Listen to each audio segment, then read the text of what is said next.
In Microsoft Word, how do you make one page, and just one page in the middle of the document, landscape, while all the others remain portrait? I'll show you in this video. If you find this video useful, please consider subscribing by hitting the button below. My name is Adi Blackman. I have over 20 years of experience in IT support and I'm a full-time IT trainer.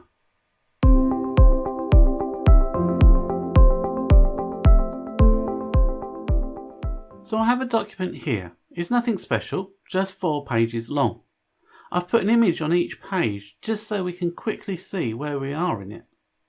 Let's look at how to make this second page landscape while keeping the other pages the way they are. As always in Microsoft software, there is at least a couple of ways of doing this. I'm going to show you both ways as each has their advantages depending on the actual contents of the document. The first way is by using section breaks. When you are typing a document into Word, you may have noticed that when you get to the bottom of the page, Word automatically creates a second page for you. You can also do this manually by creating a page break. If you're halfway through a page but want the next part of the document to start on a new page, then you can insert a page break. Section breaks work in a similar way, but rather than just telling Word to start the next sentence on a new page, you are also telling it that this break is also the start of a new section of the document. This could be a new chapter, for example. The first thing we need to do is move the cursor to the very start of the page that we want landscape. I'll click my mouse in the top left corner. If the cursor isn't quite in the corner, I can use the arrow keys to navigate so it's blinking to the left of the first character. Now, select the layout ribbon from the top of Word. In the page setup section, you should find a button called Breaks. Click this to get a drop down of all the options. At the top we have the standard page break, but if we look further down the list we have a few options relating to section breaks. The first is next page. This will create a page break, but the new page will also be the start of a new section. We could use this, but it's a little likely to insert a blank page as we have the cursor at the start of a page already. We then have to tidy that up, so in our case it's easier to use the second option, continuous. When you select this, not much will happen. In fact, it will look like nothing at all has happened.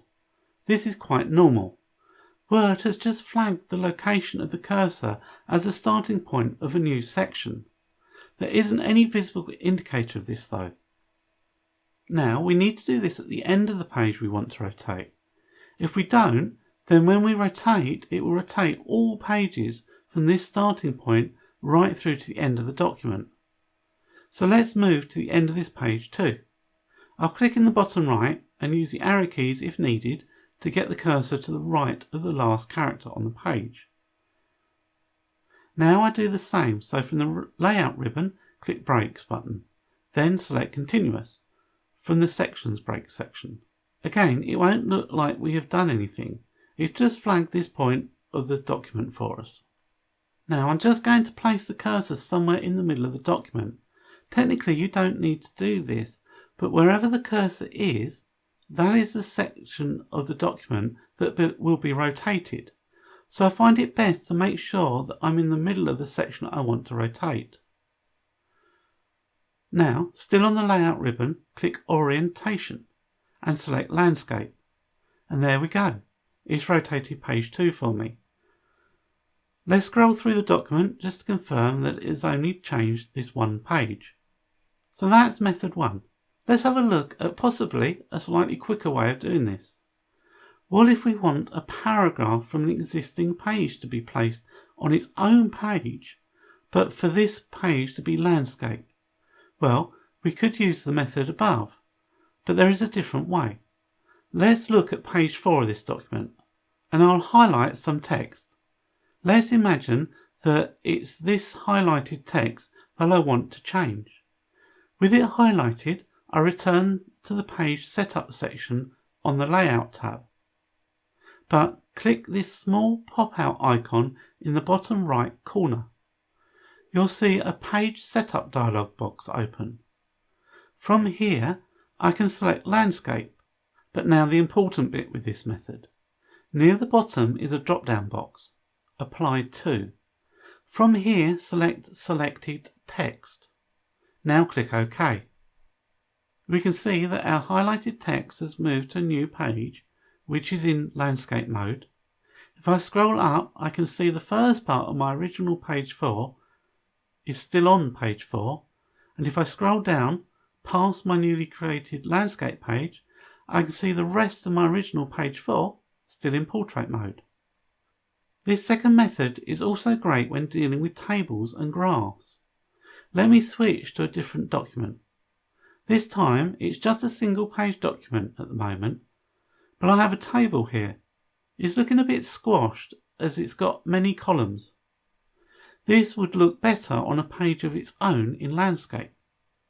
So as you move the mouse over the table, you'll see a small cross in a box appear just above the top left corner of the table. If you click this cross, it will highlight the whole of the table. Now, with that highlighted, we'll go back to the layout ribbon and click the small arrow in the bottom right of the page setup section to open the page setup dialog box. We want this table to appear landscape. Now, again, the important bit is the Apply To drop-down box. We don't want the whole document, as that will rotate all of the pages. Let's select Selected Text and click OK. There we go. Our table is now on a new landscape page, but the text that was either side of the table is still in portrait mode. I hope you found this useful. I'm planning a whole series of these types of videos, so please let me know in the comments what else you would like me to cover. And don't forget to click the subscribe button for similar useful videos.